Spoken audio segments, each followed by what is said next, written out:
What if I told you the most feared man of the 20th century might not have died when history says he did? Imagine growing up hearing that Adolf Hitler, the dictator behind World War II and the Holocaust, took his own life in a Berlin bunker in 1945. But then you stumble across whispers, declassified documents, and even eyewitness claims that suggest otherwise. Could it be possible that Hitler escaped? Could the most wanted man in the world have slipped through the cracks of history? Let's rewind to April 30th, 1945.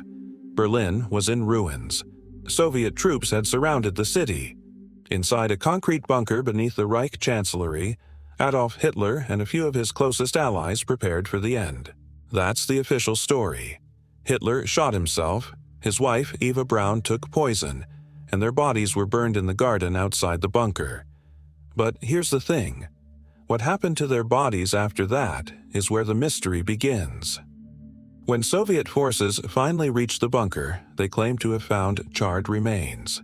But those remains were barely recognizable. Burned to a crisp, really. Soviet soldiers took whatever they found back to Moscow. But for years, they didn't tell the world what they had. And when they finally released photos, it raised more questions than answers. Fast forward to the 1950s. The FBI and the CIA were receiving tip after tip claiming that Hitler had been spotted in South America, Argentina mostly. Some said he had grown a beard, others claimed he had plastic surgery. There were even declassified FBI files, now public, showing agents chasing down leads well into the 1960s. Now, ask yourself this. If everyone knew Hitler was dead, why were U.S. intelligence agencies still investigating? Then there's the story of Martin Bormann, one of Hitler's top lieutenants. For decades, people believed Bormann escaped Germany. Eyewitnesses swore they saw him in South America. But then, in 1972, construction workers in Berlin unearthed a skeleton that DNA later confirmed was Bormann's. So, the conspiracy theorists were wrong about him. Could they be wrong about Hitler, too? Here's where science tried to step in. In 2009, an American researcher was granted access to a skull fragment held in a Russian archive. The Russians had long claimed it was Hitler's. The fragment had a bullet hole in it, proof, they said, of his suicide. But the DNA tests told a different story. The skull belonged to a woman under 40.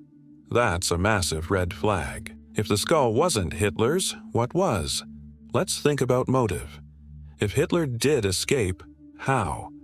Well, at the end of the war, chaos was everywhere. High-ranking Nazis were fleeing across Europe. The so-called rat lines, escape routes to South America, were real and used by many, including notorious figures like Adolf Eichmann and Josef Mengele. Argentina, in particular, became a hotbed for Nazi exiles, with support from sympathetic governments and secret networks. Could Hitler have used the same path? But escaping isn't easy when the world is hunting you. Hitler was the most recognizable man on Earth. Even with disguises or surgery, he would have had to hide for the rest of his life. No speeches, no public appearances, just shadows.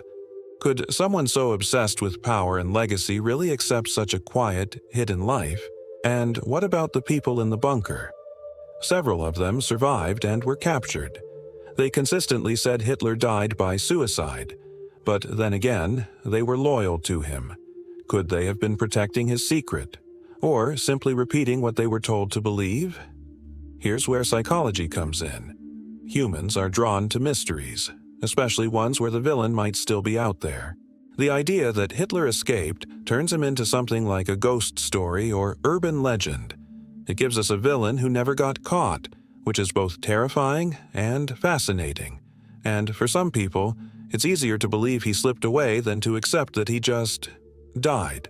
But historians argue that we have no solid evidence that Hitler survived. The eyewitness accounts are inconsistent. The supposed sightings never came with proof. The declassified files show that agencies took the claim seriously. But taking a claim seriously doesn't make it true.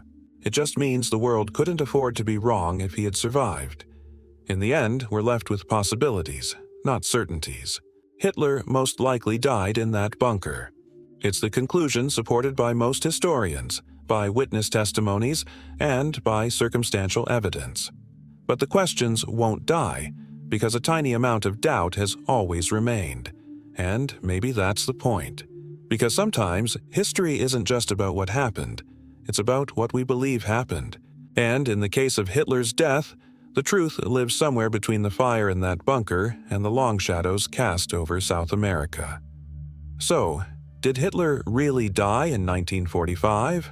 Almost certainly. But for some, almost will never be enough. Hey there, if you're enjoying this video and appreciate the effort behind it, don't forget to like this video. It really helps the channel grow, and if you haven't already, hit that subscribe button and turn on the notifications so you never miss an update. Oh, and one more thing, share this video with your friends. Spread the love and support. Alright, now let's get back to the video. Let me know if you want any tweaks.